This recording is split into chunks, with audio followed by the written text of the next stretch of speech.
Good evening, ladies and gentlemen, and welcome to the January 12th edition of Beyond the Headlines. My name is Colin Dow, and I'll be serving as your host this evening.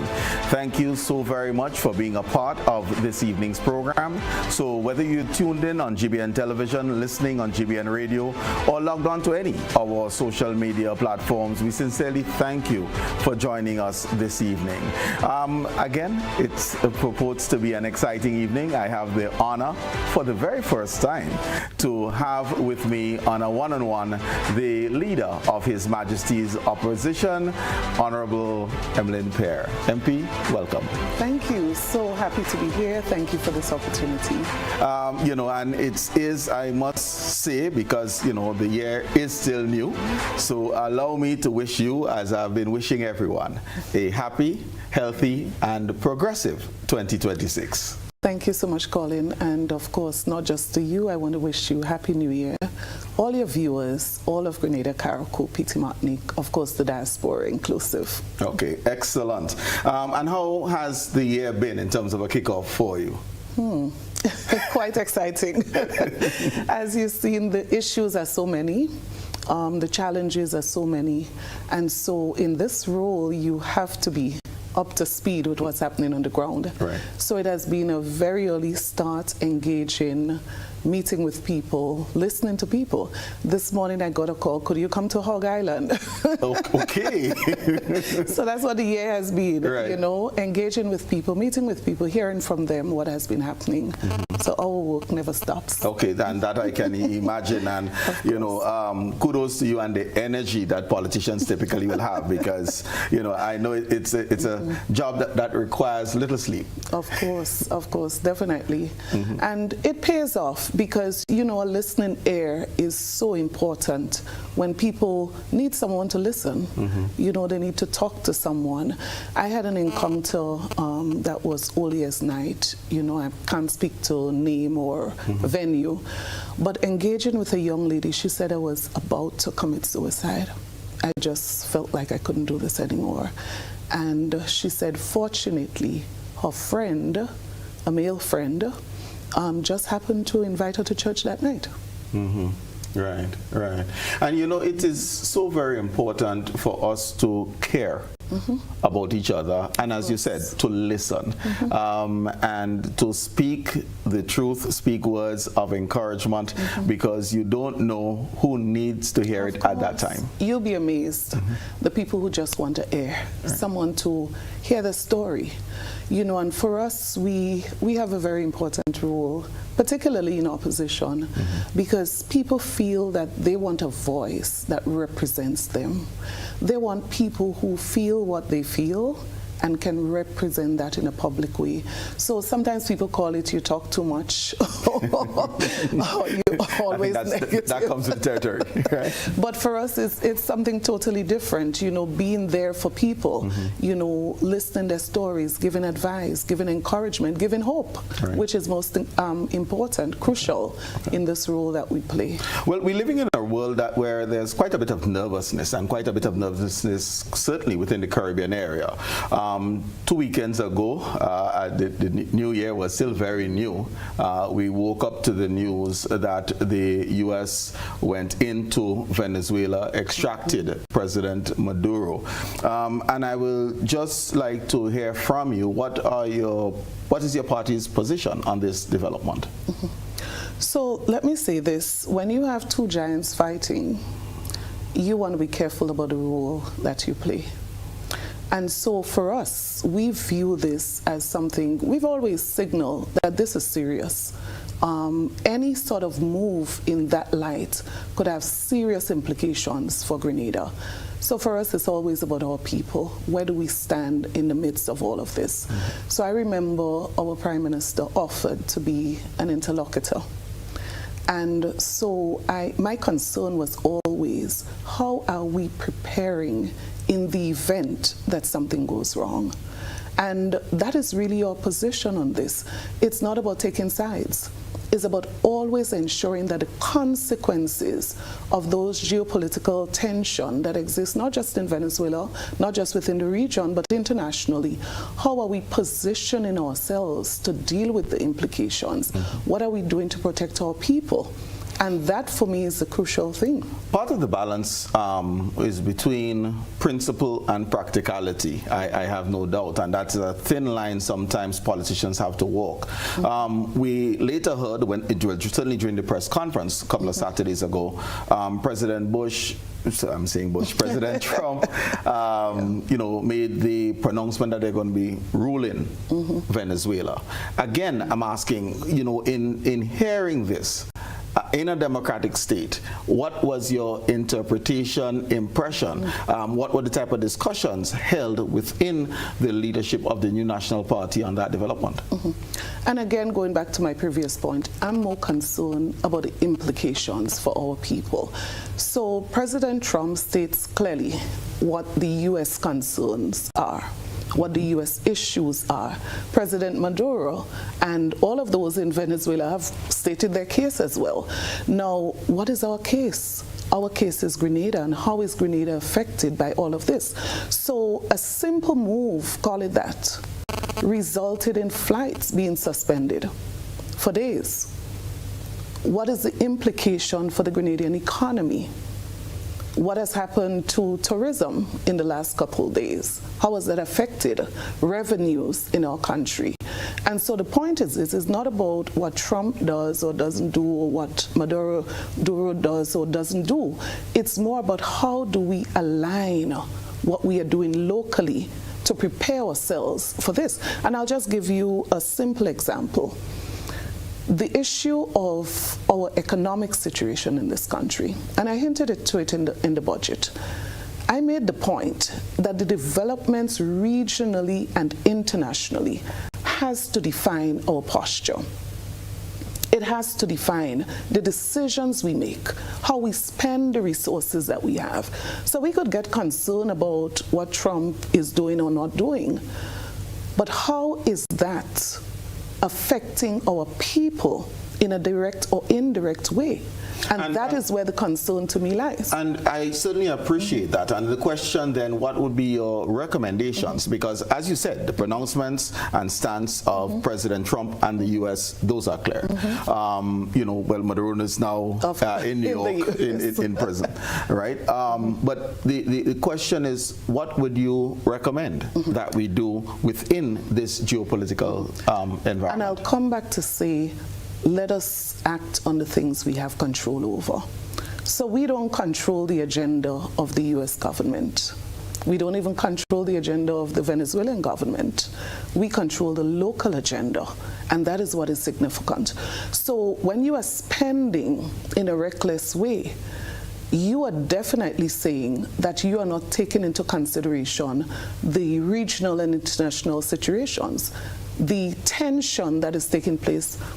I mean, it's obvious that we are not mindful of these developments, because if we are going to create a cushion, a buffer, for example. So when you reduce certain things as it relates to cushion and buffer, what happens if we have a situation where imports, for example, is affected? What happens, for example, when tourists can't come here? When we know we have a service industry here, right? Most of our revenues come from the service sector. So if 80% of that is service, and we know a large percentage of that has to do with tourism, then how you conduct yourself economically and otherwise, politically and otherwise, would have a lot to do with the outcome in the event something goes wrong internationally or regionally. So even to make the point, go ahead. The posture, diplomatic posture of the government, and I'll make reference to statements in the parliament as it relates to Cuba, statements as it relates to US visa. Remember, Minister of Government, I don't care. Take my visa if you want to take my visa. We would do what we want to do. That's not a diplomatic posture if you're protecting your country. So that minister still doesn't have his visa today. But guess what? If it was a personal matter, no one will be so concerned. But it's affecting the average Grenadian. So right now, Grenadians are being called to Barbados with valid visas in their hands. I don't know if you're aware of this. So the way we posture in this, so two giants, as I said, fighting. You're an ant in the middle. You're more concerned about the two giants rather than your own security, rather than your own survival in the space. As you correctly said, we need to act on the things that we can control. Recognizing that the New National Party is a member of the International Democrat Alliance or Union and has been an active member since 1983 or thereabouts. Likewise, the Caribbean Democrat Union. Has there been any conversations, party to party, and I'm referring to New National Party to Republican Party members, on the policies being pursued and how that can impact negatively on Grenada? Oh no, Grenada is a sovereign state, of course we know that, and when it comes to party, we discuss politics, right? So as it relates to decisions of the nation, we have a government, and communication on these matters, government to government, not party to party, right? And so it's interesting you raise this because there's a bigger concern, the issue of communication. Now, we are the official opposition in this country. The government of the United States have been having serious dialogues with the government of this country. Issues that the average Grenadian is concerned about. Until now, there's been no serious engagement, or let me correct that, no engagement with the opposition on these critical national issues. But let us put the opposition aside. What serious conversations have we had on these critical matters? Whether it's radar, whether it's advisory, whether it's invasion or whatever you want to call it. I mean, there's no conversation. Well, we can say the extradition, as you said, we control the matters because, you know, I'm trying to get now what would be the approach of the New National Party in these issues. So you raise radar. Prime Minister Mitchell in an interview last week says the radar is still an active conversation. What is the New National Party's position on the facilitation of a radar facility in Grenada? And it's sad, an active consideration, conversation between the government and officials from the U.S. Nothing from the government to the people of this country. Nothing from the government. But you will appreciate that in these matters, there's very little a government can say. And I'm seeing this from the standpoint that not just diplomacy, but some of the attendant issues, because not everything you are aware of, even as opposition leader, you can speak publicly, right? But what is your party's position on such a request? So I would be reckless to state a party's position on something I have absolutely no information about. And that is the point. We are not strangers. We are elected officials that have a role to play in the governance of this country. So if you expect a position from us on this matter, that's a bilateral MOU that is being discussed. So how am I supposed to comment on something I have no knowledge about? I would have expected that from the instant that the government received a request, that the government would have attempted to engage critical people, stakeholders. And I'm not just speaking opposition as elected opposition. You've been part of stakeholder groupings in this country, social partners, as we call them. These are people that should be helping government to make decisions, critical decisions. We did it before, and I can't see any reason that we can't. So when you speak about issues that are going to affect the country in a significant way, cannot just be 15 people in a cabinet discussing this. I mean, we're in trouble if that's the case. The question is, who do you represent? And who are you engaging in your representation? Whereas who is being engaged has not been announced. I think official announcement was that technocrats were reviewing it. And I'm assuming those are public officers and others. Names were not revealed. But it certainly didn't rest with the cabinet, and I don't believe that the government gave the impression that the cabinet was the ones discussing this to come up with a decision. I'm not as brave as you to come here and assume, so until I have the facts. Okay.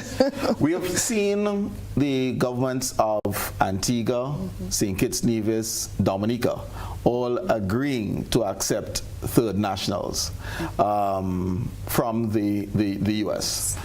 What is the New Nationals Party on this? Because, again, there is an active request of Grenada. What is the New Nationals Party's stance on this?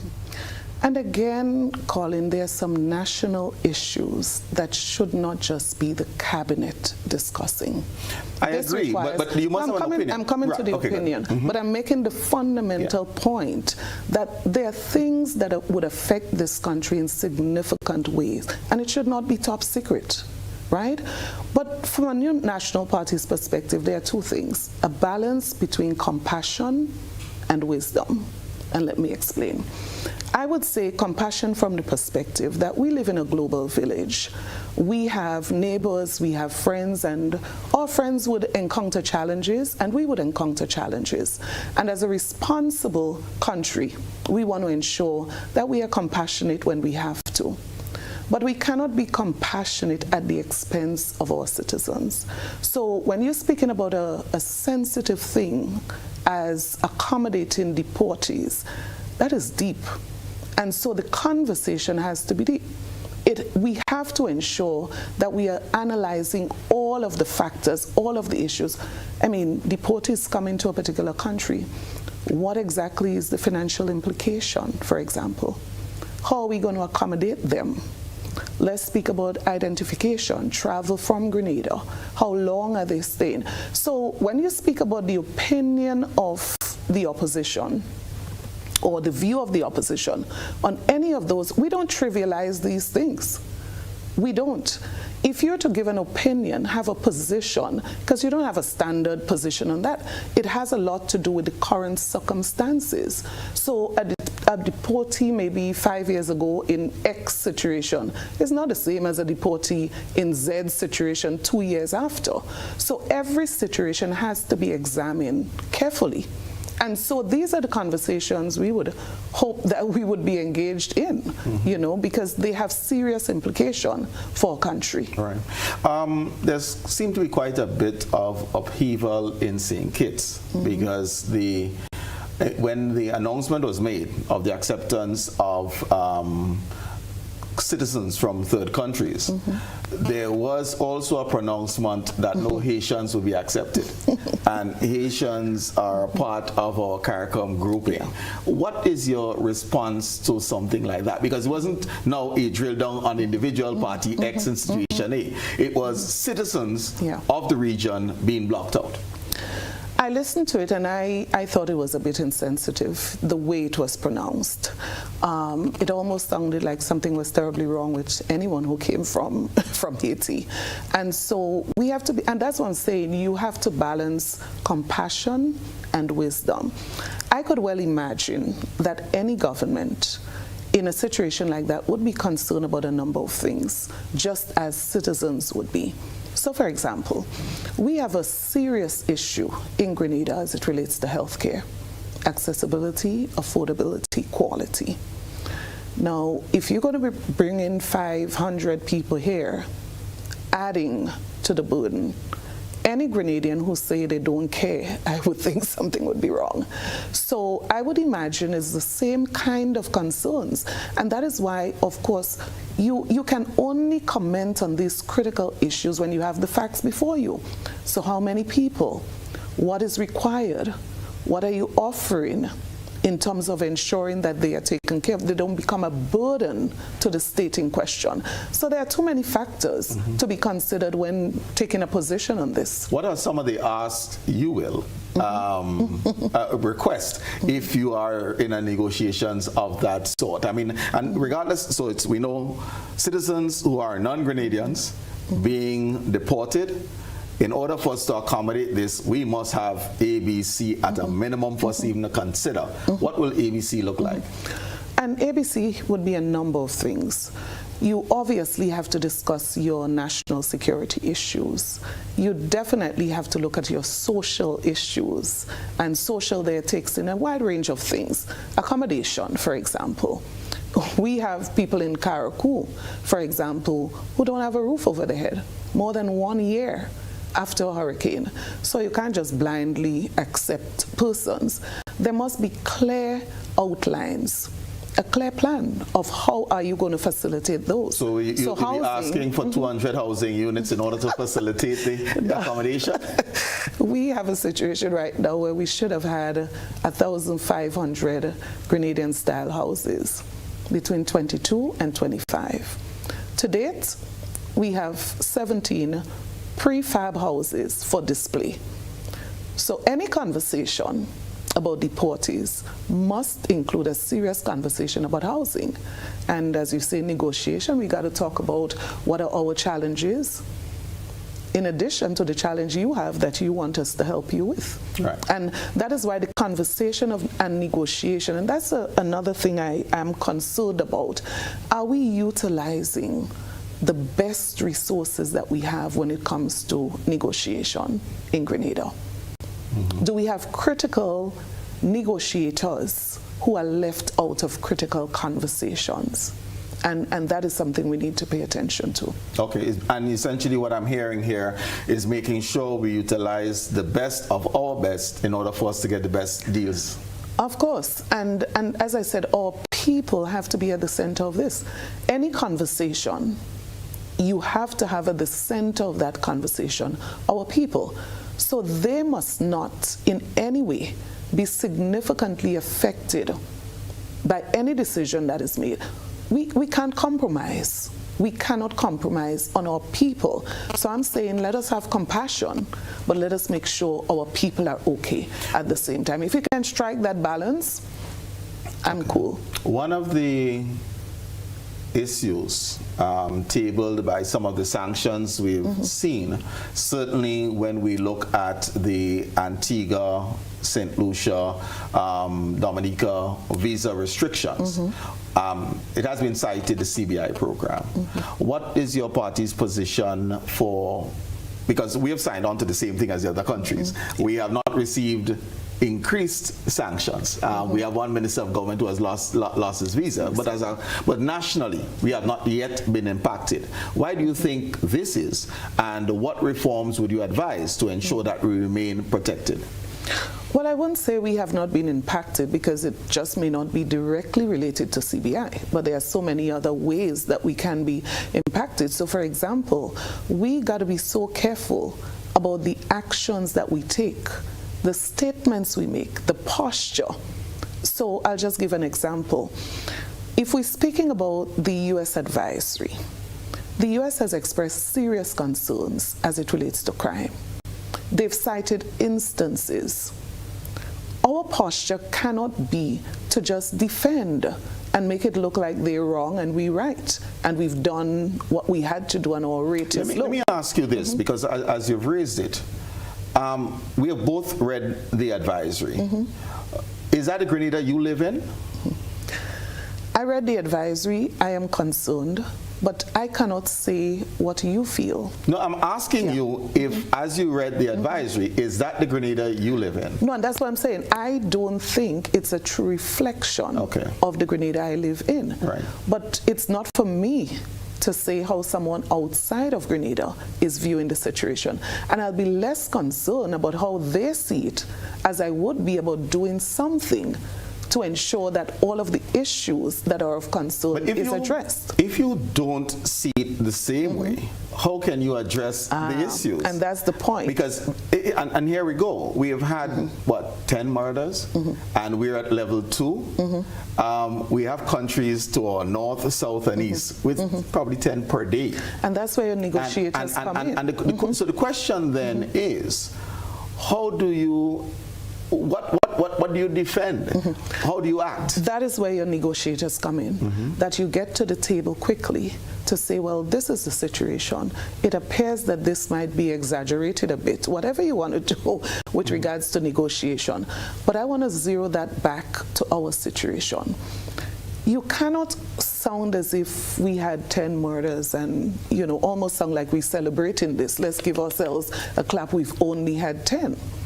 We want to make sure that there's a conversation that speaks about reducing the crime rate in this country. No, but let's 10 go, people killed. No, 10, is 10 too many. One is too many. So I think we agree on that. So we are not addressing how many individuals died through homicide in Grenada. We're seeing a downgrade in terms of the travel advisory citing crime. And given the Grenada that you live in, as you have professed, what type of conversation will you have with the State Department in the U.S. to say this is grossly unfair? Not calling out my CARICOM neighbors, but we can look left and right of us. And I'm agreeing with you on that, you know. I'm saying that the government need to have conversation where conversation is needed. You get to the table, you bring the appropriate people to have the conversation. Sitting in Grenada and making certain statements doesn't help our cause. And that's what I'm saying, the conversation need to be twofold. So for example, do we have a problem? And the answer to that is yes.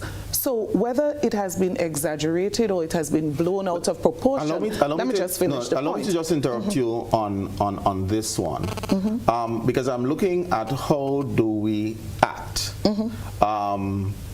in addressing this downgrade, and that's where I'm going, and I want you to speak to it. So yes, we have an issue. Right. So we have an issue, and that's what I'm saying. It's twofold. Right. So we must bring the appropriate people to the appropriate table, the table that can make a difference. So being on to the point or beyond the headlines will not solve the problem. Right. That's the first point. And we need to have the right people having that conversation in the right place. So when you sit with the US government, for example, on this particular subject, you go with your statistics. You go with all of the defense that you have. Do you believe that they do not have the statistics? This is something that we report. It doesn't matter, and that's the point. Do you believe that this is something other than our crime rate and a negotiating ploy by the U.S. government? So rather than restrict our visas, we have a travel advisory? I can't speak for the U.S. government, but what I'll say is I have concerns, serious concerns, about the posture of the administration as it relates to the United States. And let me clarify this. Now, we have always enjoyed a very good relationship with the United States of America. And let us just not fool ourselves. Serious implications when there's a broken relationship. So let us just look at what is happening with the fish ban. If we say we're not affected, then, you know, let's end the conversation right now. Let us look at the travel advisory. If we say we're not seriously affected, let us just end the conversation. 95% of our fish exported goes to the United States. We're the only country shipping soursop to the United States. Think about golden apple. Think about the lady in Munich who is shipping farin to the United States. That means a lot. But think about the diaspora, Grenadians living in the diaspora. So we don't discuss the issue of whether or not we need to have a good relationship with the United States. The point is, when something goes wrong in our interest, there's a need for dialogue. There's a need for negotiation. And we ought to be skillful about it. And the interest must be to protect that relationship in the interest of Grenadians. And I believe there's been some serious weaknesses as it relates to how we treated with some matters previous to what is happening right now. And we have to be so careful. We have to be so careful in these relationships, because at the end of the day, you may have your view, and in our roles, we have to be careful about picking side. So when you publicly pick a side against the United States and you publicly express that, you're making a strong statement. Diplomats as opposed to conduct themselves in a particular way. And strategic diplomacy has been missing. Explain this in terms of your last statement, picking a side and standing on principle. Is there a distinction between the two? Because ultimately you would say we ought to have principled stance that guide how we treat with everything. Of course. And if that is the case, then sometimes the U.S. might be on the same side, and other times they may not be. It's not what you do. It boils down to how you do it. And if we talk in strategic diplomacy, doesn't mean that you cannot support a position of a particular country. So let us talk about Cuba, for example, and the medical services. It's okay to say how much you benefit from that. It's okay to say that this particular service is a need, it's a necessity. But I'm not sure that it's okay to say you don't care if they take your passport, you know, you're going to continue. And you know what's interesting? The very said people who had that posture initially, look at their posture today. Because they realize there's more to lose than to gain. So it's okay to speak about your relationship with Cuba. I mean, the United States can't tell you who should be your friend and who shouldn't be. That's fine. But if there are concerns, your responsibility is to examine the concerns, to look to see whether or not there's anything that you are doing that probably is affecting this particular situation. Did we do better than Antigua? Because the pronouncements coming out of Antigua was similar. We had a minister of government, two ministers of government who made that pronouncement. One lost the visa, still has not gotten it reinstated. Antigua has moved from making this pronouncement to disbanding the Cuban brigade. Have we done better than Antigua? Well, again, it's about how do you deal with the situation that is before you. So I don't know what kind of program they had. I don't know the extent to which the US was concerned about what they were doing or not doing. So in the case of Grenada, there might have been concerns, doesn't necessarily mean that it had to be the same concerns. And again, Colin, I wouldn't look at it case by case like that. So on CBI, this is what they did. On that, this is what they're doing. I think we need to take a holistic view of this. So there's no doubt that something is happening as it relates to Grenadians holding US visa. It's obvious, right? And so all of these different things that are happening. But there have been no announcements coming from the US government. I mean, if we're going evidence-based. That's the point I'm making. But if we're going evidence-based, we've seen sanctions, Antigua, Dominica, other countries. We have not seen one imposed on Grenadians. And that is why I'm saying I would not be so concerned about what has been announced. I'm going to be very concerned about the issues, the concerns, what are we doing to address them in a way that is productive, in a way that is going to lead to benefits for our people. So I'm not saying at all that you cannot choose your friends, but reduce the number of enemies that you make at the same time. Okay. Because at the end of the day, Grenada matters. Our people, there are implications, serious implications. So if you speak to the fishermen in Karakou right now, or Pitimatnik particularly, who just lost a home, lost total destruction of that person's house, a fisherman's house in Beryl.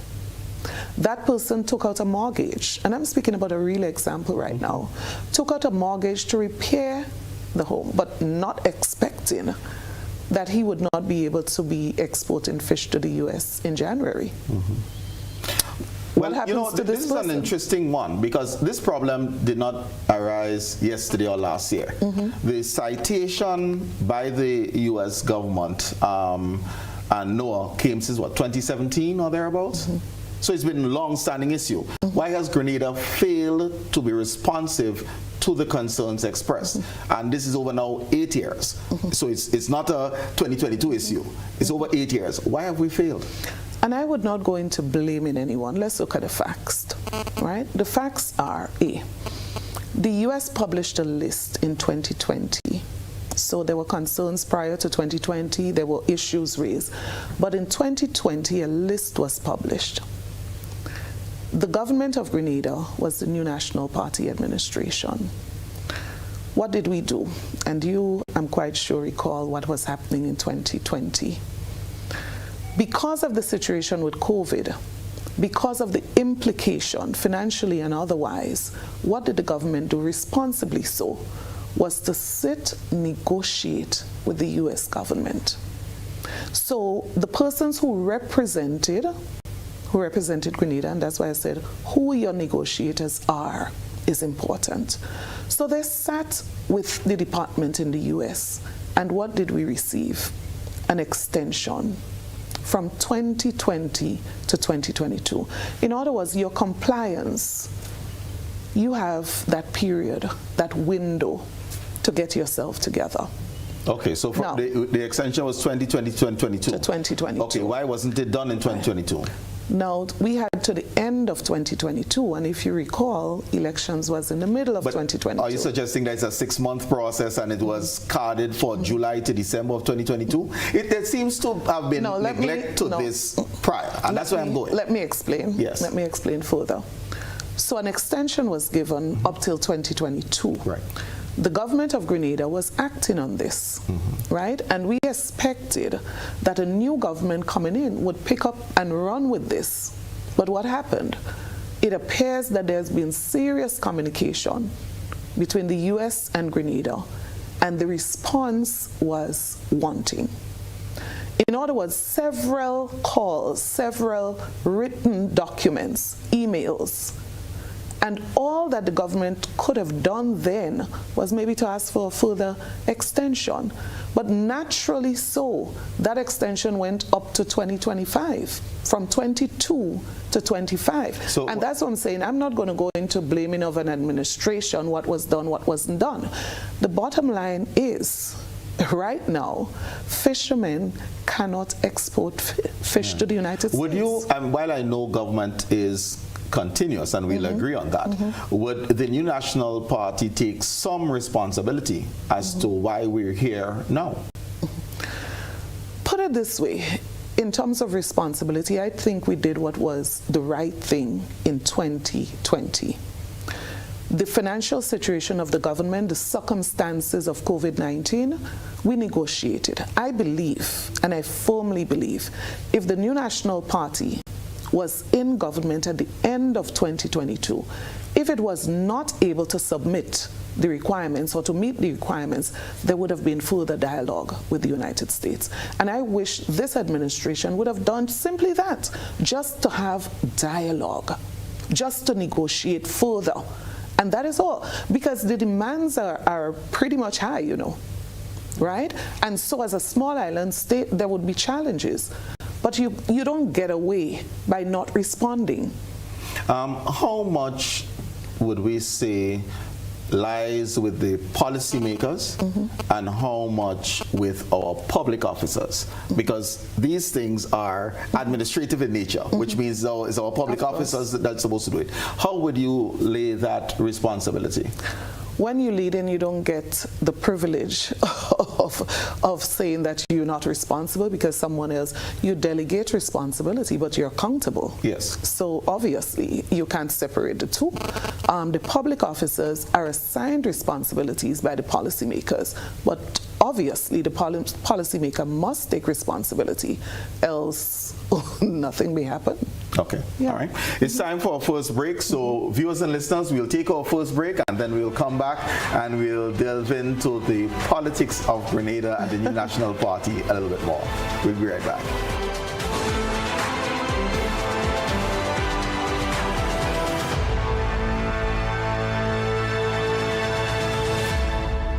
Welcome back, viewers and listeners. We have with us the leader of His Majesty's opposition, Honorable Emmalin Pierre. Mrs. Pierre, in December 2024, you took over the helm of the New National Party, and your colleagues elected you to be leader of the opposition in March, I believe it was, of 2025. Just your reflection, what are, let's say, two things you're proud that you have accomplished over the last year, or 9 months or 10 months. You can take your pick, whether it is leader of the opposition or, political leader of the NNP. So I would probably not pick one, specific one, but I would say the engaging with our membership, being able to represent the voice of the people, because we can't deny it. There has been stifling of the voice of the people in Grenada in many respects, and we're not going to go into details. But we've been able to be a voice for the people, representing the issues to the extent that you have people in different sectors calling out to us and asking that we represent the issues affecting them. So I believe bringing that to the fore in the last year under my leadership has been a critical one. Even at the Parliament level, the questions that we take to Parliament, many of those questions come from people. Not just you sitting at a desk and coming up with questions. People want answers. So I think representing people is one of the things. And as I said, engaging with the people is the second. Throughout the length and breadth of this country, we have been having, whether you call it town hall meetings, streetlight meetings, meeting with different interest groups. I think for me, it boils down to the people. Okay. Upon reflection, if there's something you wish you would have handled differently over the last year. I know you're a well-seasoned politician. You've been an elected member of parliament since 2013. So, you are an experienced politician. But upon reflection, something that you wish you may have handled differently? I can't think of something specific, but I think if I look back at the last year, I would still wish that we would have engaged even more. So we have done quite a lot, but I would still say engaging more with our people at the village level, the community level, the constituency level. It's just about how do you always expand the work that you're doing in representing the people out there. There's quite a bit of conversation that you are not quite the leader of the NNP yet, because Dr. Mitchell, rather than withdrawing completely, still holds on to the chairmanship of the party, and by virtue of that, you can't spread your wings, as it were. How do you respond to that? Well, I note how you introduced the question with doubt. So let me say this. Dr. Mitchell has been a critical factor in the New National Party from the inception. The only foundation member that we have in the party at this time. And so his contribution to the party cannot be underplayed. His role in the development of the party over the years is just undeniable, right?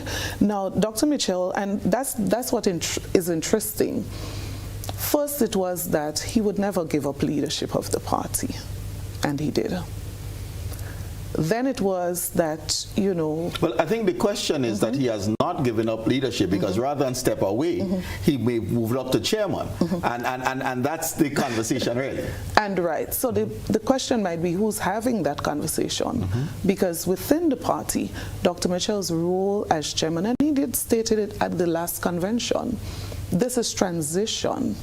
And I believe members of the party are appreciative of that process of transition. Credit must be given. Many political organizations fall apart in a transitionary period. Many political organizations die in that period. And I believe we've had a very successful 1 year of transition thus far. And Dr. Mitchell said it. He's going to hold the role of party chairman to allow the completion of the transition process. So I believe it's a plus for the party. The balance. Is the chairmanship an elected position? Of course. And therefore, can he proclaim that he will hold the role of chairman until the transition is completed? Right. It seems as though he's still in control of everything. And let me tell you specifically what he said at the last convention, that he's going to accept the role, but he's not going to continue for more than a year, right? That was his pronouncement. So when I say transition, I mean that period of settling the party. I mean, let's just be real. The party, 40 years, Dr. Mitchell has been at the helm of this organization, and anybody with wisdom would think that they need to play a critical role in the transition process. I would be very concerned if Dr. Mitchell says, I want to have nothing to do with the leadership of this party and just immediately exit himself from everything. I mean, you deal with management, you deal with leadership, and you know that transition requires experience and newness to work together for a period of time. From what you've just said, it seems to suggest that at the next party's convention, we'll have a new chairman. Is that the case? Dr. Mitchell said it publicly that he does not intend to continue in this position even if he is nominated. He said he doesn't intend to continue in this position for any length of time. He wants to ensure that the party remains stable. He wants to ensure that he guides and supports in every possible way. But let me just make this fundamental point. You know, one of the problems that we have right now with our government is this. When you throw out old and bring in all things new, you can have serious problems as well. And I think we have to consider it an asset that we do have experienced persons within the organization who can contribute to the continued development of our organization as well. Okay. And I'm very proud of that. Right. You know, when you see the experience and the new working closely together, working on the agenda, I think we're blessed as an organization. Quite honestly, I feel that way. Share with the Grenadian population your vision for your NNP moving forward. It's very clear, very simple. I believe in a Grenada where every single citizen, regardless of your political affiliation, regardless of your economic status, your religion, whatever it is, regardless of all of that, that you have a fair chance to succeed right here in Grenada. That you have access to opportunities and you are not treated in a way that you basically feel that you're not part of what's happening here in Grenada. And for me, it's about how do we ensure that every single Grenadian can thrive and succeed in a Grenada that we build together. Okay. What will distinguish Emmalin Pierre as leader of the new National Party? For me, I believe very much in democracy, right? As a leader, I believe inclusiveness, participation, building on the legacy of those who went before, because we definitely cannot rebuild this party, strengthen this party, ignoring our past. We've had an excellent legacy. And so for us, it's about how do we take this, modernize it, strengthen it, and ensure that we move Grenada forward under a new National Party leadership in the future. So Emmalin Pierre is going to ensure that we are very inclusive, we continue to draw on the resources of Grenadians, the skills, the abilities, and a Grenada where people don't feel that they're excluded. Okay. And when it comes to the party, to continue to strengthen and build upon what we have preserved for 40 years. Okay. Speaking of inclusivity and bringing people together, what is the nature of your relationship with MP Peter David at this point? I don't think it's anything different except that we're in two different organizations. We may have different philosophy. We may in the past, if I saw Peter David, we would say good morning, extend pleasantries to each other, and that has continued. If I see him, I would not pass him straight. It remains the same. All right. And how would you believe the introduction of the new party, the DPM, will impact the political landscape in Grenada? I've said it before, and I maintain the same view. I don't think there would be a significant impact. Our culture, basically we're a two-party environment, and I don't think that is going to change in the near future.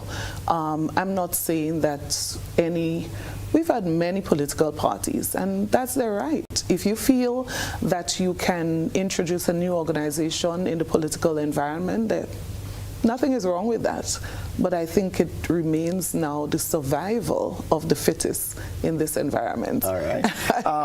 Elections constitutionally drew in 2027.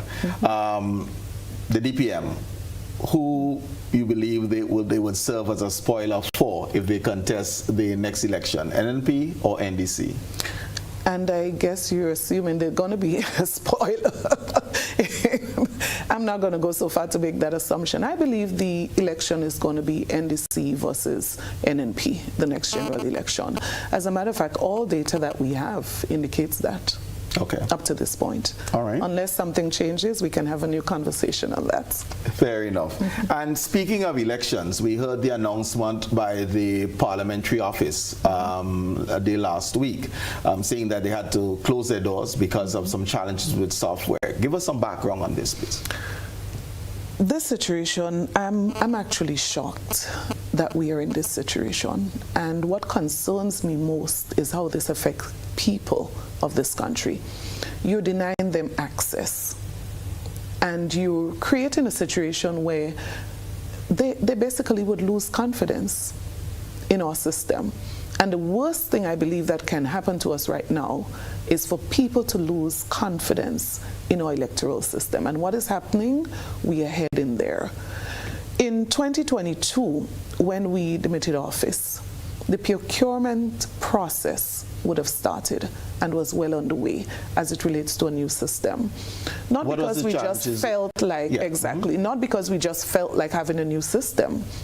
It was obvious that there was urgent need for change, because you're speaking about something that the manufacturers are no longer available to maintain and upkeep that system.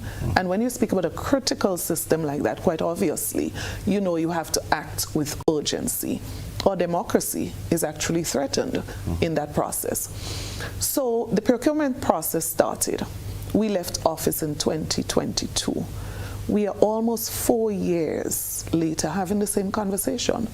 I'm not sure what was the motive of the government when there was a governmental halt. I'm just asking now because one would like to think that the parliamentary office is independent. Okay. So I'm wary about saying the government. And your body language just always says it all. No, we want to think. I became uneasy when we say government and parliamentary office. So the simple answer to that is this.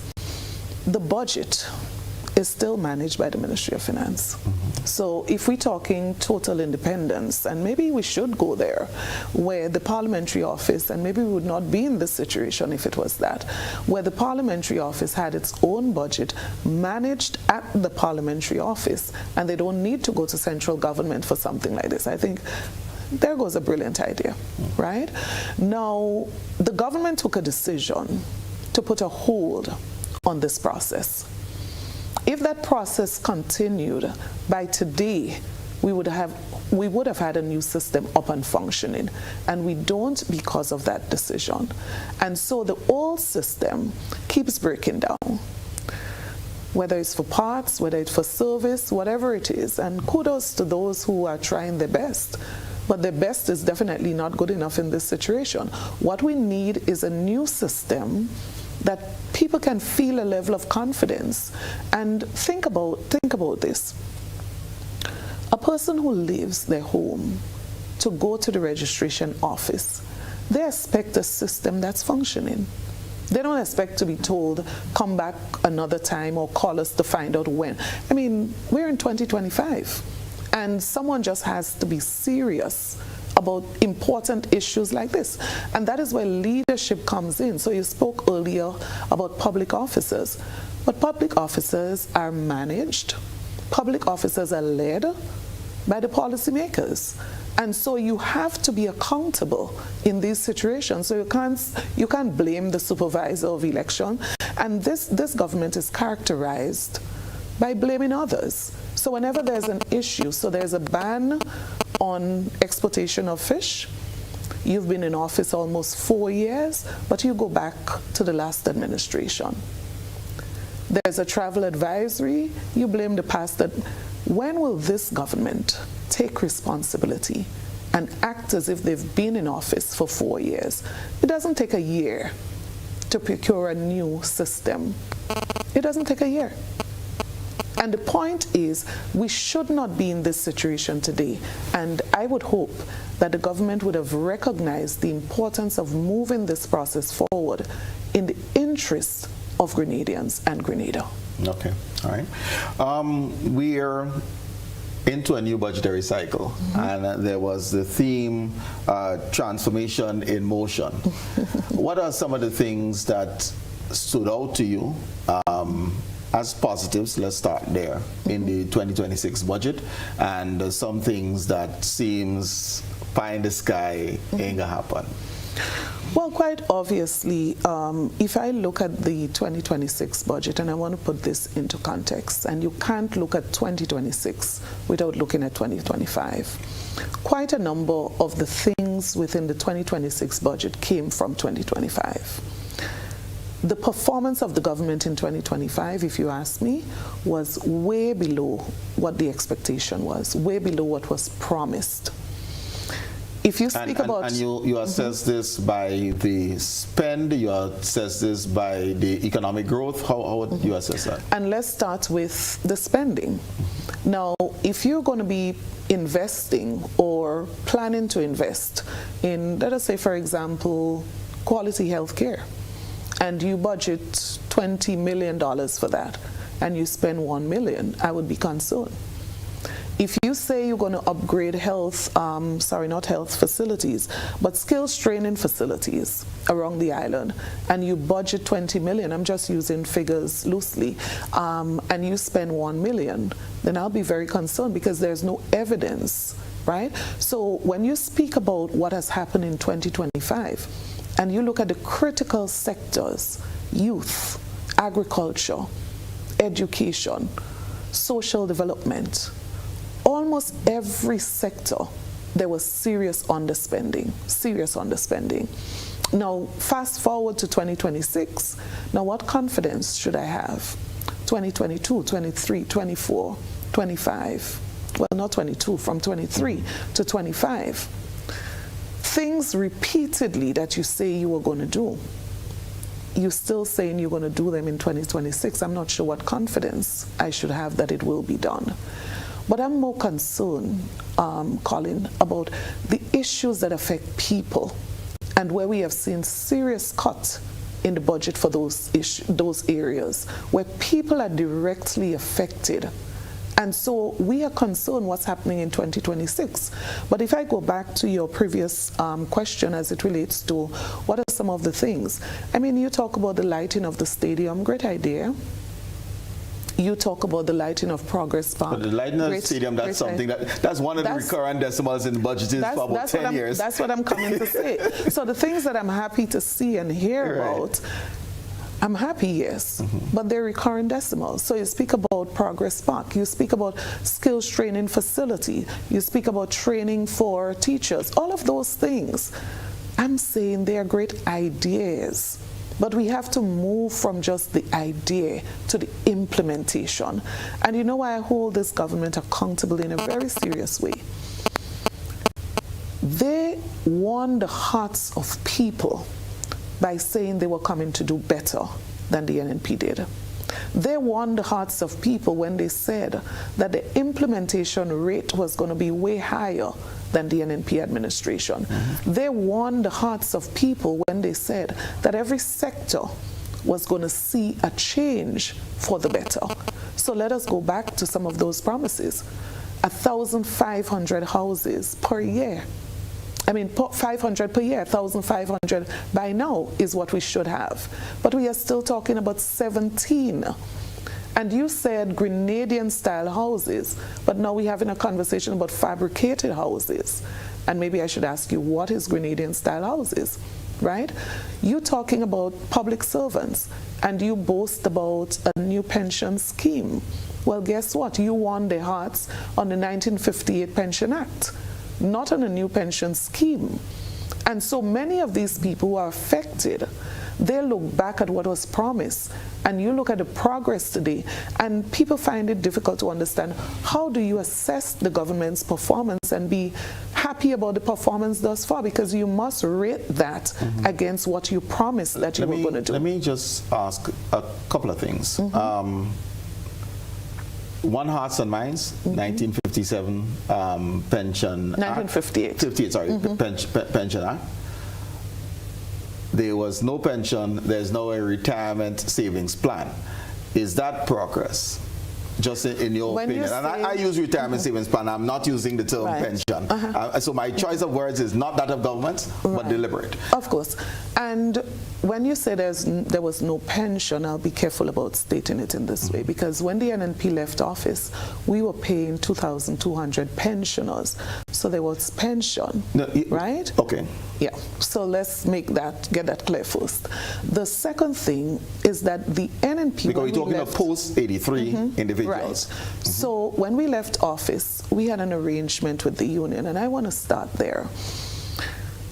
Every person who retired from the service was guaranteed 70% of their last salary.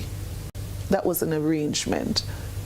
And so it came from a decision that was made in consultation with the unions of how do we act in the absence of a ruling from the court. And that was... But there were rulings from the court. So we came to that point. Well, we could talk about two rulings. So the first ruling, let's go back if you want to go back there. The NNP administration paid persons affected. So if we talk about the Emmalin Armstrong case, the NNP administration acted on the court ruling. But let's be mindful, there was a second ruling, right? That second ruling came, and I think what is significant to note, Colin, is that the NNP administration had an opportunity to appeal that case. We chose not to. We chose not to. So there's a period that expires for appealing the case, and that expired. We were in office when it expired. So it was an intentional move of our administration to honor the decision of the court. So you did not appeal, but you did not pay? No, well, I mean, you have to pay. But you have to pay. But the payment did not occur. Okay, so let us go back again, right? Now, these things are not as simple and as straightforward as they seem. So what the NNP said is that we accept the ruling of the court. Any government, whether it's NNP or NDC that came in after the 2022 election, had no choice to pay.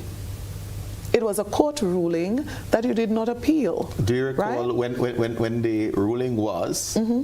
Right? Because, so let's get to... Because the ruling was quite some time, because it's a 7 or 10 year period between, in terms of the time to appeal. No, this was a more recent ruling. But the fact is not that. The fact is the period for appeal. So we could not have been doing anything within the period of not appealing. Yes, right? you can. No, because what I'm saying, you can move ahead. If you accept the initial court's ruling, you can act on it. Now listen me carefully. We could not have done anything as it relates to making these payments, because you can't just get up like a crazy person and just pay everybody, right? Now, we said to the public, we accept that we are going to pay according to the ruling. But serious economic consequences would obviously come out of this. So it means that you have to bring the brains together to strategize what is the most effective way to do this. And that is what we immediately did, and we made an announcement. You would recall during the campaign, the administration that's in office now said, no, we're just going to pay it. They came in, and have you heard the language spoken? For example, the Attorney General. The same language that we crafted, the same language that we spoke then is the same language you are hearing now. So for example, why have we landed on a new pension plan? It is exactly what we were saying, that there's serious financial implication. And so you must decide what is the best approach that you are going to take. But you do accept that action has taken place. And under the NNP administration, there was inaction. No, I won't say that. Because it was not a 3-month prior to June 2022 that the court ruling came. It was years. So let me say this, Colin. The NNP administration was very clear. When the court ruling came, as I said, we decided we were not going to appeal, and we immediately set up the systems to facilitate the information collection to ensure that we had a system and a formula for the payment. Now, many of these officers now who fall under this new pension plan, where they are contributing 3% of their salaries, and so they are not guaranteed a lifetime pension. These are some of the things that we were avoiding when we said we need a formula. We need to ensure that we plan it out properly to ensure that people would not be affected in the way that they're affected now. So you talk about an officer right now, 15 years in the service, and now you're told you have to pay 3% of your salary towards a savings, and that when that savings is depleted, you're nowhere. And those are some of the things that we said that we wanted to make sure that we work out those formulas of how.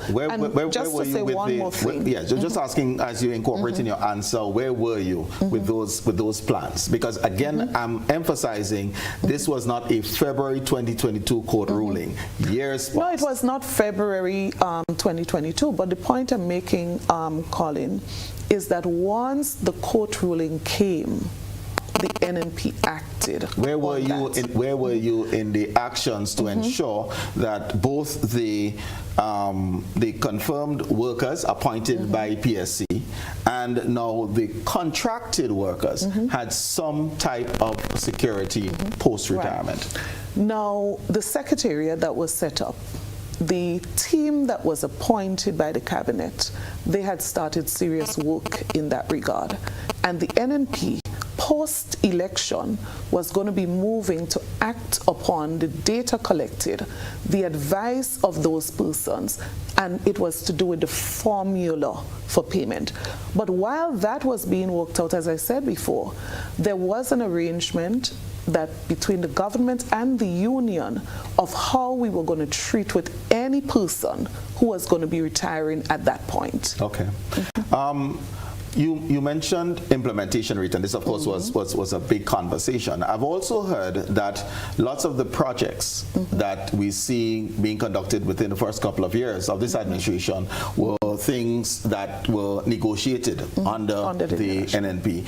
And of course government is continuous. But is this a further indictment on the NNP administration of lack of implementation, that the administration incumbent in 22 can act on things that did not start under the new National Party administration? And whether we look at the Fort George Restoration Project, we look at the UK SIF investment in the water sector, these were things that were on the books prior to June 22, fact, but did not happen. Right. So the new National Party, I mean, if you look back at our legacy or history, you cannot deny the level of development that has taken place in this country over the years. Of course, we had some projects that were in delay form. Of course, there are some things that could have been implemented faster. But this administration came in almost 4 years ago, and what was the commitment? That the rate of implementation was going to be significantly increased. That all of these projects in the pipeline, within a year, those were going to be out. And that's what I can speak to tonight. Because at the end of the day, 4 years later, we still have projects like the Cliff project, for example. You look around this country, you look at the UK SIF project. Yes, that was an NNP initiated project, but look at what is happening right now. Around the country, the road is in a deplorable state. And I'm saying that there is a cost of development, but in this case, the cost is way too high. You explain that, please. The cost of way too high in that, one, you ought not to be implementing a project in a way that it becomes so disruptive to regular programming. I'm talking about affecting businesses, affecting homeowners, vehicle owners. So what would be your recommendation on implementation? Right. Now, during the NNP administration period, there was serious dialogues as again, to we're not talking doing. How this was going to be done. Right. So it's not the what is being done, it's the how you're going to do it. But we notice we're comparing nothing being done with something being done. And that is a distinction. So there must be some inconvenience for development. I think we agree. The extent of the inconvenience, I think, is what you're saying. Yeah. But when the grass is growing, the horse is starving because nothing happened. And you would have no opportunity to do if someone did not secure the funding. Well, if that funding, you can say, from my understanding, was lost. It was lost, and Prime Minister Mitchell actually had to go to renegotiate because of the time lapse in not acting. It depends on what you consider lost, Colin. Well, let's deal with the implementation. Yeah? Right. Now, the fact is this. These projects, negotiation is one. So you negotiate, you get these projects, all of the processes. So I ask myself sometimes, what would this government be doing if we did not have these projects? No, I want you to just clarify the implementation of these projects, because you're saying it ought to have been done without the disruption to business, to homes, and to people. Let's just use an example. Are there things that we could do when traffic is less busy? Are there things that we could do at nights, for example? Are there things that we can do to reduce the amount of dust that's affecting so many people? Do we have to wait months to do the repaving, for example? What has been the commentary from the engineers in response to these questions? Because I'm hearing two things. I'm hearing an engineering issue. I'm also hearing a skills issue when we talk about, whether doing it at night, etc., and moving it along at a pace, because these projects, as you very well know, are time sensitive, and if they're not completed within the time frame, funding will be lost. So we need to act quickly. We need to have the skills to act quickly, and we also need to minimize disruption. Well, I'm not sure if we're acting quickly. You would say we're acting quickly. Look at some of the projects that are delayed. And it's not just the length of time, Colin. You have to consider cost overrun. Millions of dollars going down the drain as it relates to cost overrun. In which of the projects? Millions of dollars. Let's just use the Cliff project, for example. The many months and years of this project, on and on and on. Because this is cross-administration. Do you think there's an added cost there? Of course there is. But when you check what are the reasons, I'm certain those reasons are not bordering on some of those explanations you gave. So, for example, design issues as it relates to consultancy, supervision. There are serious concerns, and we cannot afford to allow the government to get away with just because they've been in office for X amount of time. No, I'm with you there, definitely. But you mentioned design issues. It's costing too much. If you say design issues, this would have been designed under the NNP administration. So were there issues with the design then? No, of course. Different stages of a project. You have design for different sections of the project. And so you have one design, but you may have redesigning, you may have issues that come up. So when there's a change to take place, how long does it take for approval? But the bigger one is probably financial. Are these contractors being paid? So if you take a simple example of the Cliff project, what has been the government's commitment on that project financially? And it's not just the Cliff project. Let's use simple projects around housing, for example. Houses halfway and cannot be completed for non-payment. You go to Pitimatnik right now, the medical facility there, months, absolutely nothing is taking place. Are we supposed to give credit to the government because they started the construction of the roof? No. This roof was affected by the passage of the hurricane. The DeCall family donated over $200,000 for the repair of that facility. The government received more than $118 million in the CRIF payout. What justifiable reason can you have for a project like that to be on hold? Let me ask you this. What is the state of spend of the payout from the CRIF project? You are the chair of the Public Accounts Committee. So where are we in spending that insurance? Have all the money been spent? Half of it? 20%? How much? Well, of course, the Public Accounts Committee would not have had to look at this as yet, right? Because audited statements. But in the Parliament, a simple question like, how much did you receive and how much did you spend? Answers were not forthcoming. So then we cannot use 180 million then if we don't know if we received all of the 180 million? Of course we received the 180. So received the 180. Oh yes. So received the 180 million. And you're saying that the budget, for example, 2026 budget, as we do the comparisons on spend 25 versus 26, we are not able to see the spend of the 180 million? Look around, where is it? No, I'm asking if the budget carries that expenditure. Well, in the budget document, you will see millions allocated for Hurricane Beryl recovery. And our biggest concern is for the millions of dollars that has been allocated and spent. Okay. We cannot see evidence of that level of work on the ground. So when you look at the amount that has been spent, it really doesn't connect logically to what is happening on the ground. So there's a serious disconnection there, right? But in addition to that, we cannot just speak about in isolation $118 million. You have to look at that in the context of what was the fiscal situation in this country when this government inherited government. You also have to look at it in the context of CBI revenues. So if you're generating more than $1 billion in CBI revenues, you had $118 million in CRIF payout. You had reserves of over $500 million. Question is, what would be the reason for non-payment?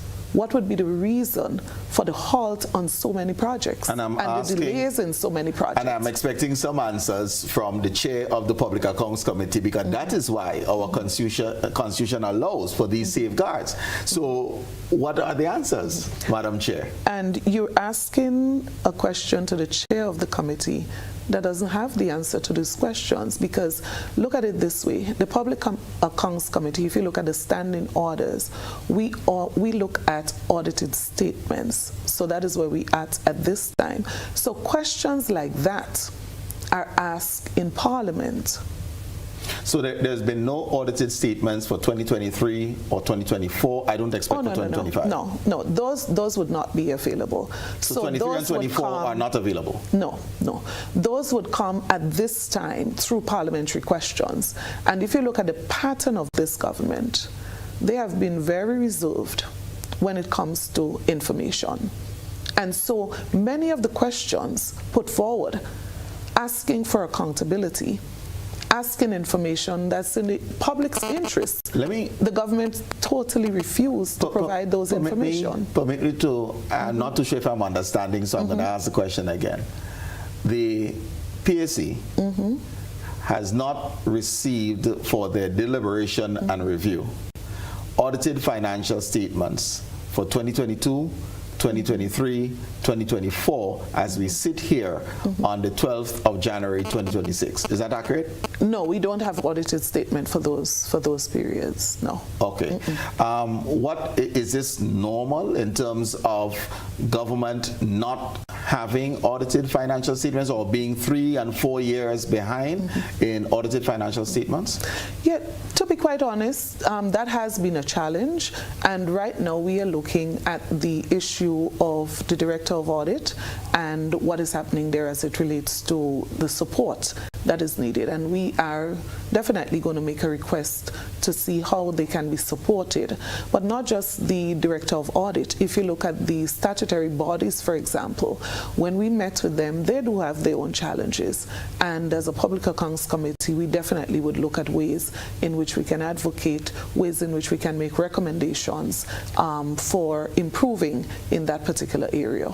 Okay. So the answer to the question is no, we don't have those statements. Okay. No. Let me just move on to some issues quickly because I know we're going to run out of time. Government announced the statutarization of hospital services. What is the NNP's response? Our response to statutarization or anything as it relates to healthcare, if at the end of the day you are ending with higher quality in terms of healthcare, you are ending with greater accessibility, and you're ending up with affordability, and people are treated fairly, we have no problem. Okay. Right? Because I think this targets management, the management of the hospital services. I mean, so is this something that you will endorse if it allows for professional management? Yeah. And as I said, fairness, people are satisfied with the way that is being done. Whatever the formula that is going to improve on healthcare, we are going to be supportive. But if we're speaking about the current situation, you would be very concerned to note that even the unions are concerned that government has not been engaging them sufficiently in this process. You speak to officers. We were told that there was going to be statutarization last year. In 2026, you ask the average stakeholder in the health sector, or those to be affected, what do they know about this? And they will tell you they're not aware. They have little information as it relates to how they'll be affected, how it will roll out. And that has been something that characterizes this administration. Very little consultation, very little information, and so decisions are taken without the necessary engagement of the key stakeholders. And so the model that is going to be used, I would hope that the union would be fully on board. I would hope that the stakeholders and the people who are going to be affected would be fully on board with the process, and it would not be something that is rushed just to tick a box, because there'll be further implications of that. Government has moved to engaging the governments of Nigeria and Ghana to bring in doctors and nurses to supplement the Cuban Brigade and other international providers that we have here. And of course our Grenadians. What is the NNP's strategy for human resource development within the healthcare sector? Because importing nurses from Ghana is not a sustainable solution. So what is the NNP's strategy? I mean, we didn't get here in 3.5 years, but what will be your strategy moving forward? Of course, we have to look at retention. That's critical. And you would know that St. George's University was seriously engaged with the Ministry of Education in 2022, looking at a method to which we can ensure that those we train, those who get scholarships, go out there, that we're able to get them back home to serve. And we got down into some deep, deep discussions, and we actually had something written that we had started to look at. And I hope that the government would have taken up from there, because it's a serious issue.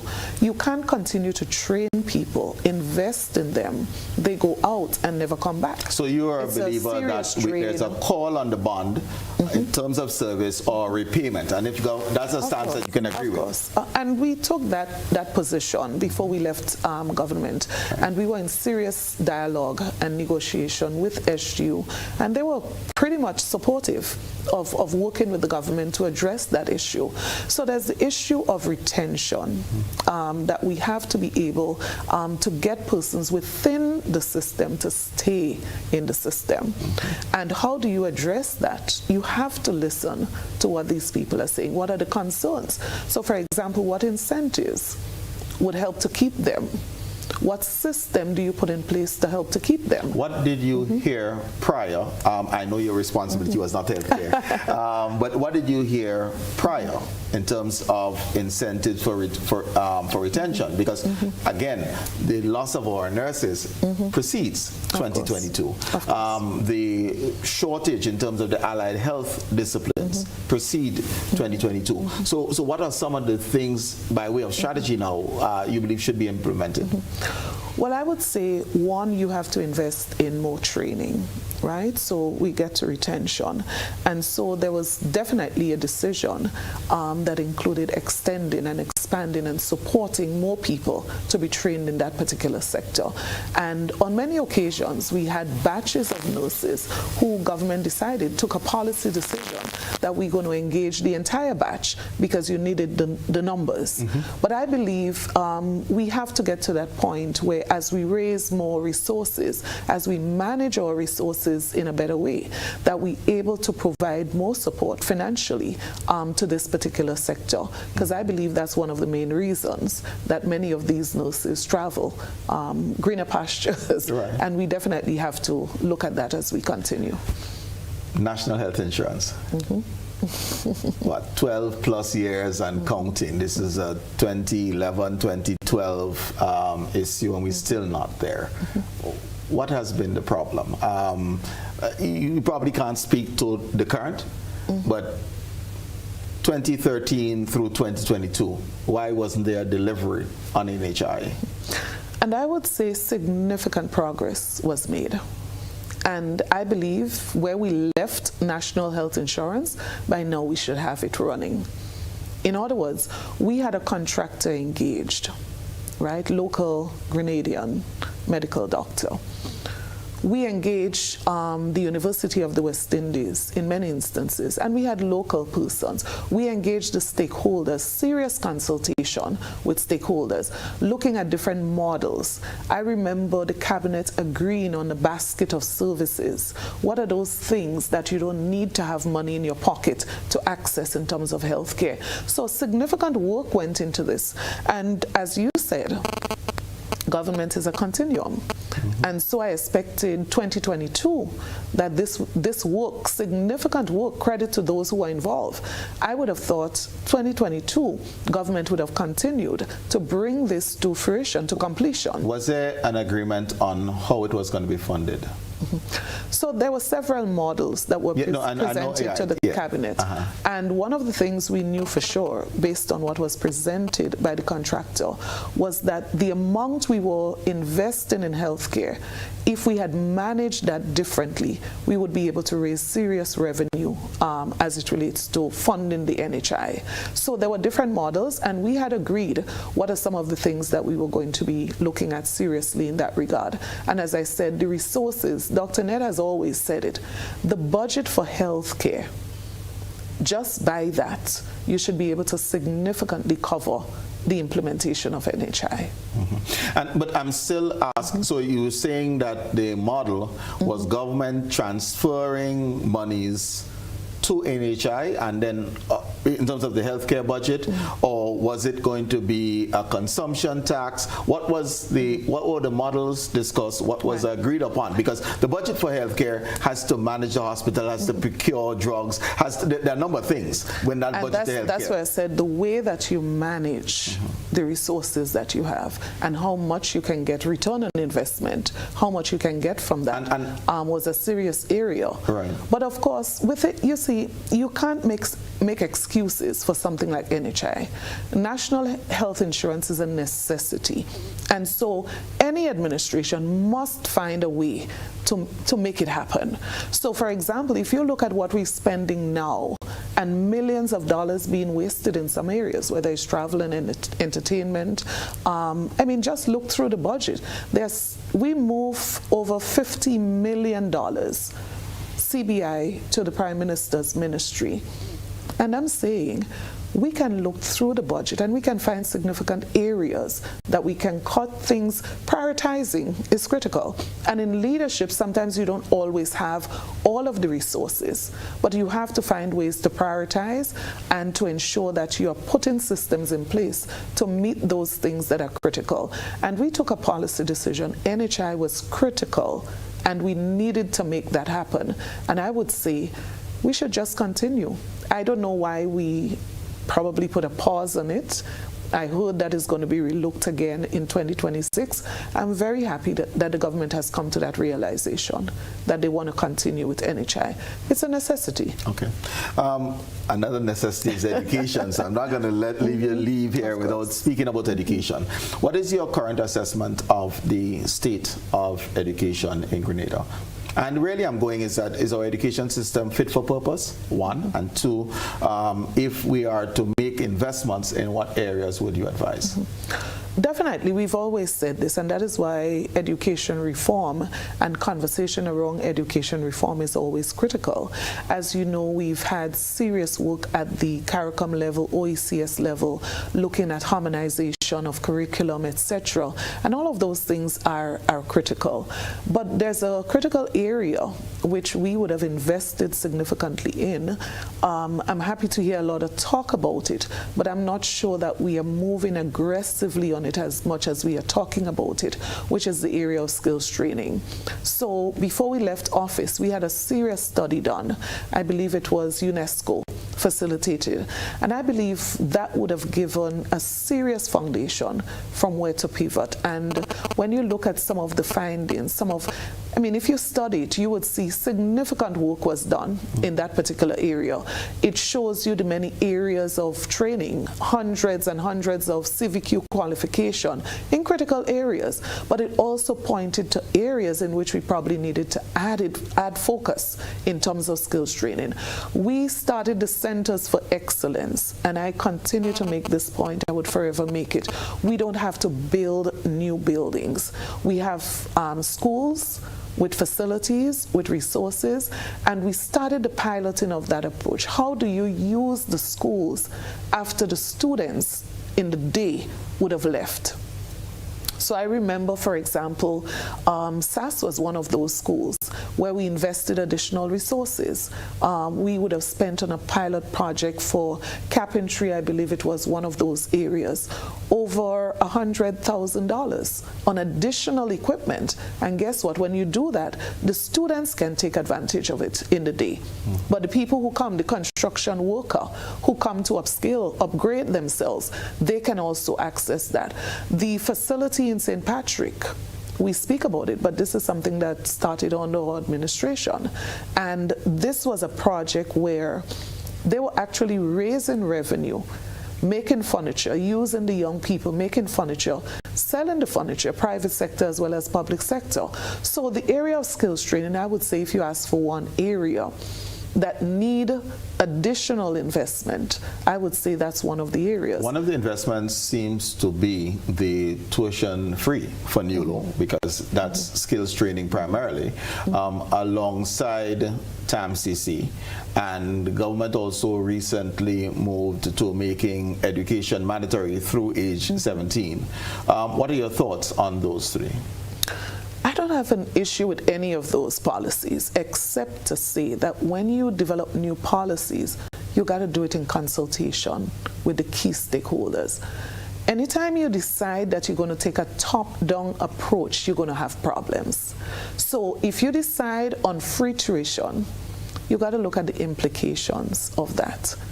So if, for example, Mr. Dow was sponsoring my son, and I can't afford to send my son to TAMCC, so you're sponsoring that child every year, his tuition, and then the government takes a policy position that Mr. Dow will have free tuition for his son now. Guess what happens? His son gets free tuition, my son gets free tuition. But my son still cannot go to TAMCC because tuition alone doesn't take you there. You need transportation. You need support as it relates to other fees. And mind you, most of the skilled areas, let's just be clear on that, the basic tuition doesn't cover it.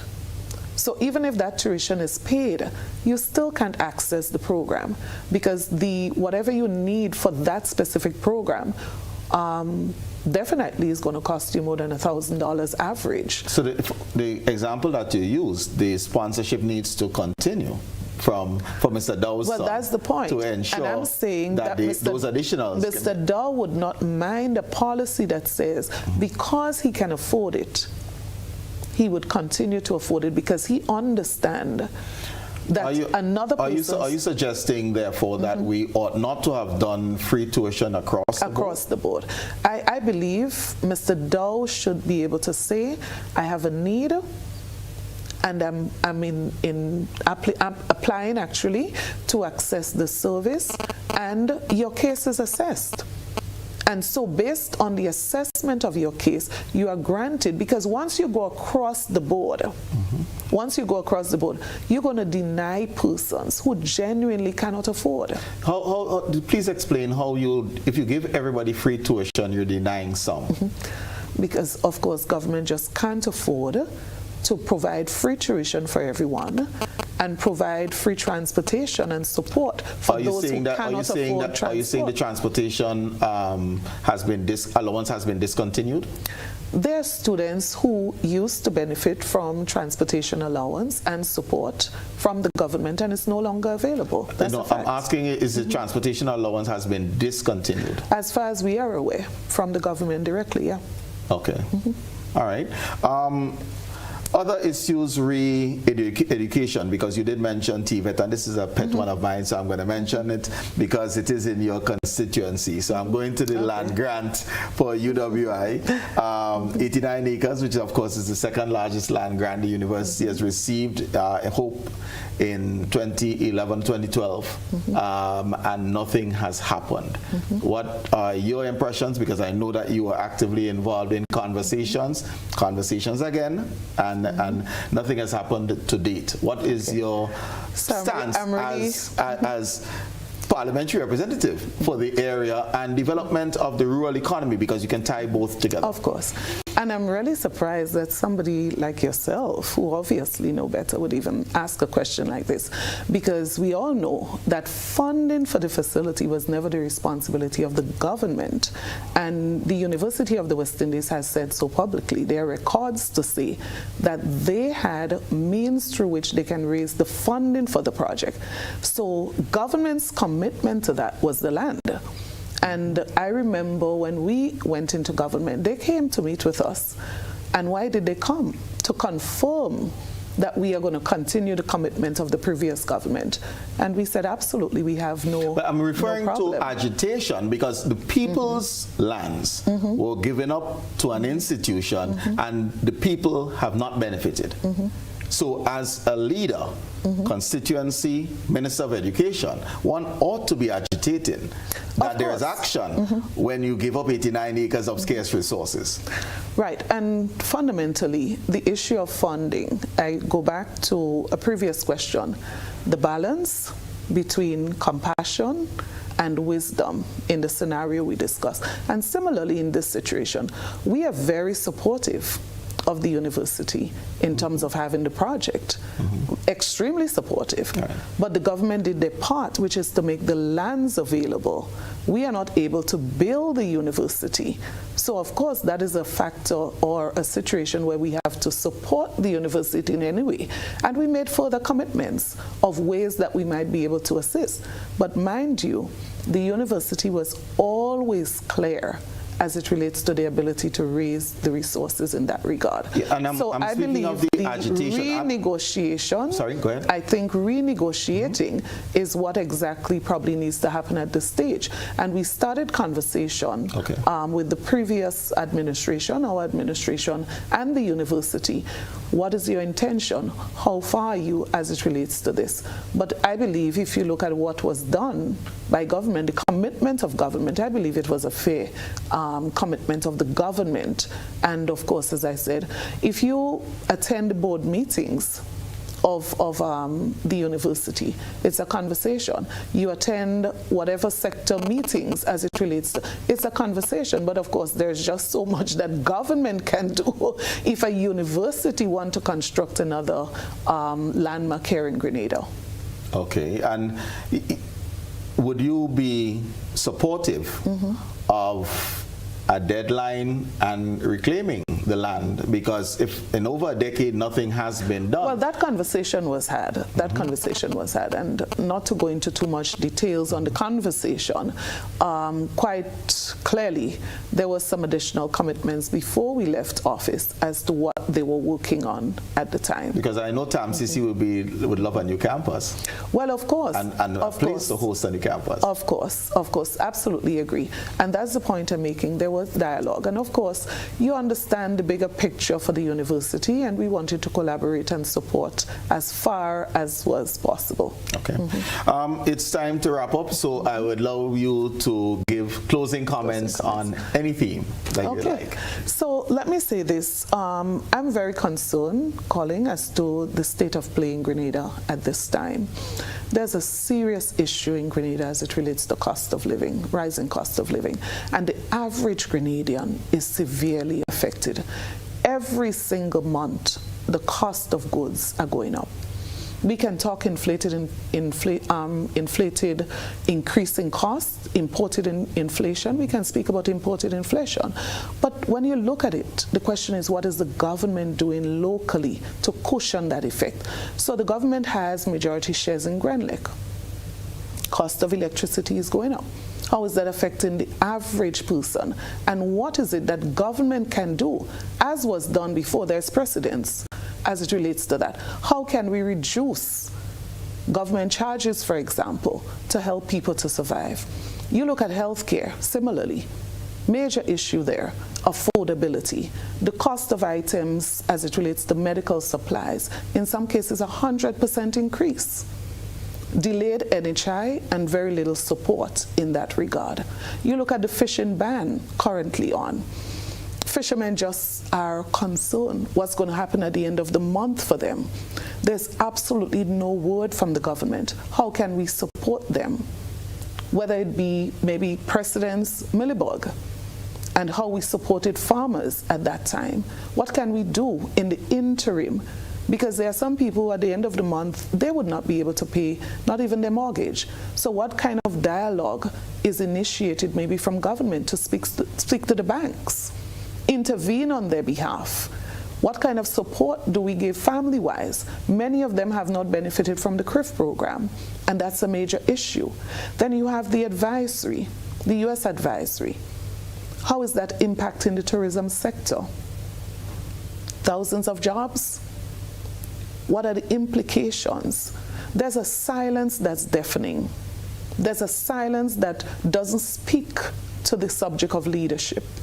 And so we are saying in the opposition that this administration has a responsibility. You came into government promising a social contract with the people of this country that you are going to make things better.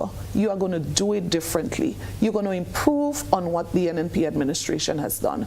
And we are extremely concerned that we are not seeing signs of this, not until now. And we are heading to the 4th year of this government in office. The issue of crime.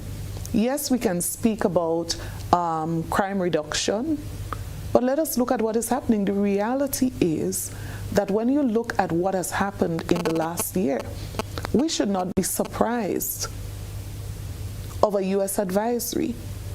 We should not be surprised. Some of the incidences, so even if you speak about 1 or 2, the nature of the incidences, and we are saying to date, almost 4 years, we have been appealing to the administration. We need a strategic plan as it relates to crime prevention. So it's not about the numbers. It's not about the numbers. If you look and you look clearly, Colin, there's a serious development as it relates to gun violence in this country. Can we ignore that? No. What is the strategic approach that is being taken? to address this particular situation. And so if you consistently look at the issues affecting Grenadians, so whether it has to do with cost of living, whether it has to do with health care, whether it has to do with housing, whatever it is, there's one thread that is common. We look at what is happening as it relates to communication. This government has operated on a need-to-know basis. So fishermen in Carriacou and Petit-Martinique, since the announcement of the ban to now, there's been no serious conversation with them. So they are wondering what is going to happen at the end of this month. They have no clue what's happening. And so the issue of information, communication is critical. But at the end of the day, calling action is what people want. So you came into government and the commitment was the implementation rate would be increased. We don't hear about implementation rates anymore. We don't hear about transformation anymore. Where's the transformation agenda that was spoken of? What do we have to show outside of the projects that the New National Party initiated? The people of the country want answers because they are seriously affected in so many ways.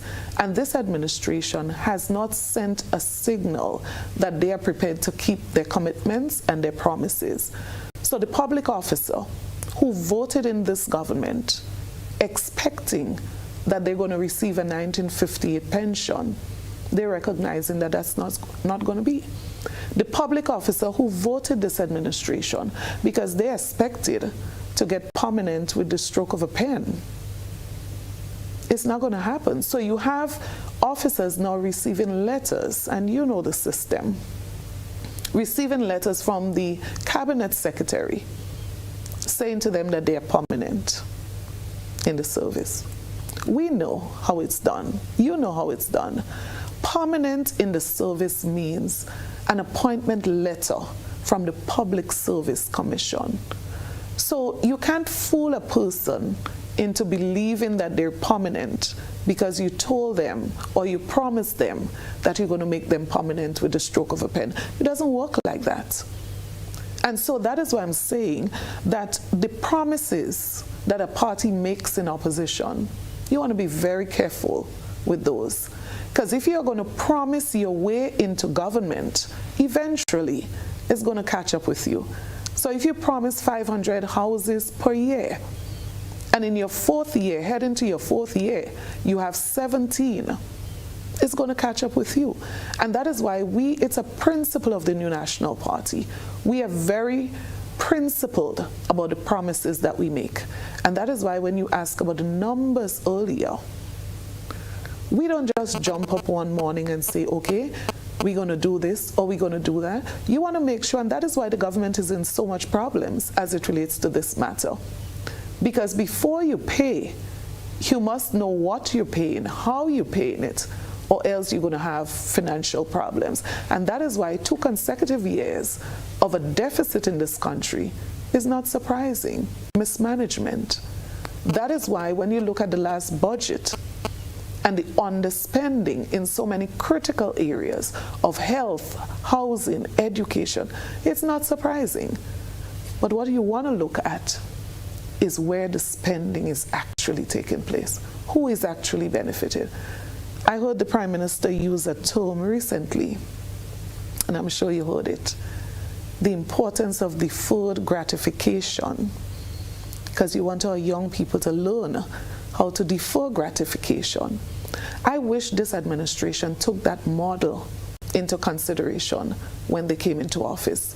Because this administration, the reason we're in this position, they came into office, didn't consider deferred gratification. So they immediately increased their salaries, in some cases over 100%. They went on a spending spree. So travel budgets were double what was budgeted the previous year. Wastage in so many areas. And then you wonder, how is it that we're in a situation where ordinary people who are not supposed to experience a wait of more than 90 days for payment from the Treasury in some cases, they're experiencing more than 6 months, in some cases, years. And so I am saying tonight, Colin, that the new National Party is prepared and ready for governance. We have, I believe, a serious advantage. Experienced persons within our party and new persons that we've attracted since 2022. We're in the process of developing our manifesto. We've reviewed many of the areas, what we did before, and that is the beauty about experience. You can look back at your previous achievements and you can state exactly what are the lessons learned and how you're going to do better. And that's the critical thing. The new National Party is ready to return to office at the request of the people, and their voices are already very loud. Alrighty. Extremely loud, and we are ready to serve the people of Grenada, Carriacou, and Petit Martinique. Thank you very much, Honorable Emmalin Pierre, leader of His Majesty's opposition. Certainly a pleasure having our first conversation since taking the helm. And to you, ladies and gentlemen, as per usual, thank you very much for joining us. It's an absolute pleasure. Of course, we continue to encourage you to be good to each other, uplift each other for the betterment of Grenada. Looking forward to being with you again next 6 days, 22.5 hours. Take good care. Good evening.